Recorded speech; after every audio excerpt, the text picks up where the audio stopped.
അപ്പൊ എന്റെ ആരോഗ്യം സംരക്ഷിക്കപ്പെടാനാണ് ഞാൻ ഈ ചെയ്യുന്നതെന്ന് വിചാരിച്ച അതിനും കൂലിട്ടും. അപ്പൊ അതും നിഷ്കളങ്കമായിട്ട് തന്നെയാണ്. ഏത് കർമ്മവും അങ്ങനെയാണ്.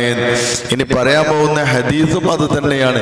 ഏതൊരു വിഷയത്തിന് നാം ഇറങ്ങുമ്പോഴും തൻ്റെ ഉദ്ദേശ ലക്ഷ്യം എന്തോ അതേ കിട്ടുള്ളൂ.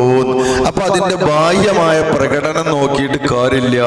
നിസ്കാരത്തിന്റെ മോഡലാണ് കാരണം കാട്ടിക്കൂട്ടലൊക്കെ. പക്ഷെ മറ്റൊരാൾ അവിടെ ഉണ്ടായപ്പോഴാണ് ഈ നിസ്കാരം ഭംഗിയായിട്ടുണ്ട്. അന്ന് ഞാൻ ഒന്നും ഉണ്ടാവില്ല.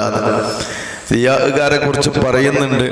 നാളെ മശ്രാവൻ സഭയിൽ ചെല്ലുമ്പോ ഇങ്ങനെ ഓരോ കാര്യങ്ങളും ഇങ്ങനെ പറയുമ്പോൾ എനിക്ക് അതില്ലത് ഞാൻ അത് ചെയ്തീന്നല്ലോ എന്ന് വാദിക്കുമെന്നാണ്.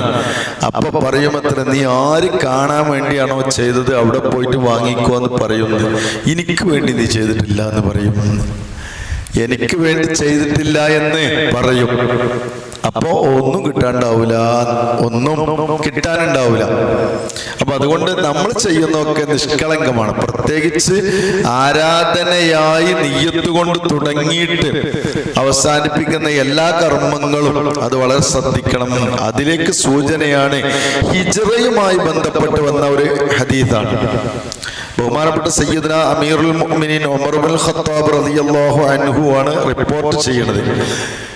നമ്മൾ കഴിഞ്ഞ ക്ലാസ്സിൽ അത് വായിച്ചു വെച്ചു ബറക്കത്തിന് വേണ്ടി. ബഹുമാനപ്പെട്ട ഉമർ ഖത്താബ് തങ്ങളെ പരിചയപ്പെടുത്തിക്കൊണ്ടാണ് ഹദീസ് തുടങ്ങുന്നത്. അത് ബഹുമാനപ്പെട്ട ഇമാം നവവി റളിയല്ലാഹു അൻഹു ഒരു ശൈലിയാണ്. ആദ്യത്തെ ഹദീസ് പറയുമ്പോ ആ പരമ്പര പറയും. ഇനി ഉമർ ഇബ്നുൽ ഖത്താബ് തങ്ങളെ കുറിച്ച് മറ്റൊരു സ്ഥലത്ത് ഹദീസ് പറഞ്ഞിട്ടുണ്ടെങ്കിൽ അൻ ഉമർ ഇബ്നുൽ ഖത്താബ് എന്ന് മാത്രമേ പറയുള്ളൂ റളിയല്ലാഹു അൻഹു. ആദ്യം പരിചയപ്പെടുത്തിയിട്ടുണ്ട്.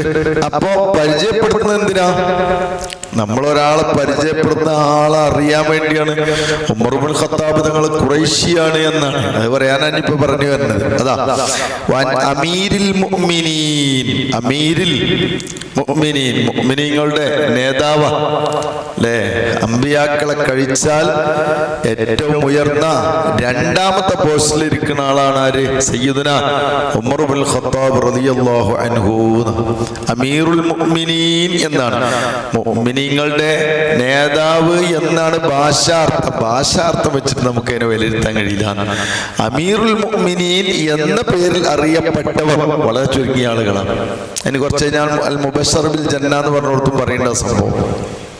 അപ്പോ അമീറുൽ മുഅ്മിനീൻ എന്ന പേരിൽ അറിയപ്പെട്ട പ്രമുഖരിൽ പ്രമുഖരാണ് സയ്യിദുന ആരാള്? അബൂ ഹഫ്സ്. അവരുടെ ഓമന പേരാണ് അബൂ ഹഫ്സ് എന്നാണ്. അബൂ ഹഫ്സ് അതായത് മൂത്ത കുട്ടിയുടെ പേര് കൊണ്ടാണ് പേരിടുക. മൂത്ത കുട്ടിയുടെ പേര് കൊണ്ടാണ് സാധാരണ അറബികളൊക്കെ അങ്ങനെ ചെയ്യാറില്ല. അബൂ അംർ, അബൂ സലമ, അങ്ങനെ ഓരോന്ന് പറയും. നമ്മള് ഇപ്പൊ ചിലരൊക്കെ ചെയ്യലുണ്ട് അല്ലെ, ചില ആളുകൾ അങ്ങനെ ചെയ്യലുണ്ട്. പേരാണ് കൊടുത്തിട്ട് പിന്നീട് എന്തായിരിക്കും അന്നെ നമ്മുടെ അബൂദൈപ്പാനുള്ള കുട്ടി. അതുവരെ അബ്ദുറഹ്മാനാണ് കാരണം പേര്. പിറ്റേന്ന് മുതൽ അയാൾ നോട്ടീസ് കാണുമ്പോൾ എന്താവും? അബൂ ഷാക്കിറ, അബൂ ഹുദൈഫ, അബൂ സിനാൻ എന്നൊക്കെ പേരാണ്. സുഹൃത്തല്ലേ? അതെ, നമ്മളെ സുഹൃത്താണ്. അങ്ങനെ പേരുണ്ടാവും, പെട്ടെന്ന് പേര് മാറും. അപ്പൊ ഓമന പേര് കൊണ്ടിടുന്നതാണ്. ഓമന പേര് പറഞ്ഞതിന് ശേഷം പിന്നെ സാധാ പേര് പറയണം എന്നാണ്. അങ്ങനെ ക്രമമൊക്കെ ഉണ്ട് ഉണ്ടോ? ഇരിക്കട്ടെ. അബൂ ഹഫ്സ് എന്നവർ ആരാ? ഉമർ ബിനുൽ ഖത്താബ്, ഖത്താബിന്റെ മകൻ ഉമർ റളിയല്ലാഹു അൻഹു ആകുന്നു.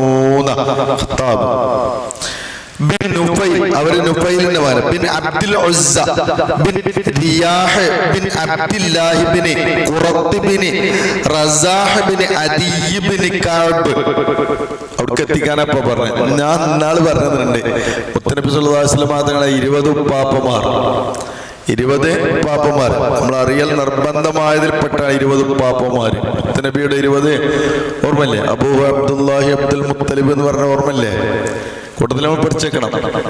ബാപ്പ അബ്ദുല്ല റളിയല്ലാഹു അൻഹു, അബ്ദുൽ മുത്തലിബ്, പിന്നെ ഹാഷിം, അബ്ദു മനാഫ്, ഖുസയ്യ്, കിലാബ്, മുറത്ത്, കഅബ്, ലുഅയ്യ്, ഗാലിബ്, ഫിഹ്ർ, മാലിക്, നദർ, കിനാന, ഹുസൈമ, മുദ്രിക്ക, ഇല്യാസ്, നിസാർ, മഅദ്, അദ്നാൻ.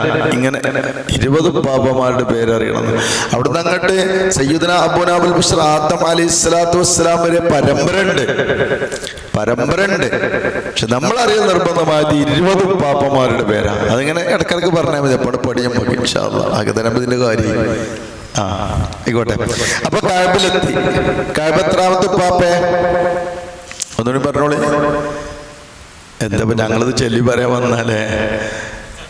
അബ്ദുൽ മുത്തലിബ്, ഹാഷിം, അബ്ദു മനാഫ്, ഖുസയ്യ്, കിലാബ്, കഅബ്, മുറത്ത്, ലുഅയ്യ്, ഖാലിബ്. എത്ര? 6. മാഷാ അല്ലാഹ്. പ്രൈസ് വാങ്ങി. 6ാമത്തെ ഉപ്പാപ്പയിൽ മുട്ടി. മുത്തനബിയുടെ 6ാമത്തെ ഉപ്പാപ്പയില് ചെന്ന് ചേർന്നു. അപ്പൊ ഇങ്ങനെ പോയിട്ട് ഇങ്ങനെ കൂടി. ഒരു കണ്ണി തന്നെയാണ്.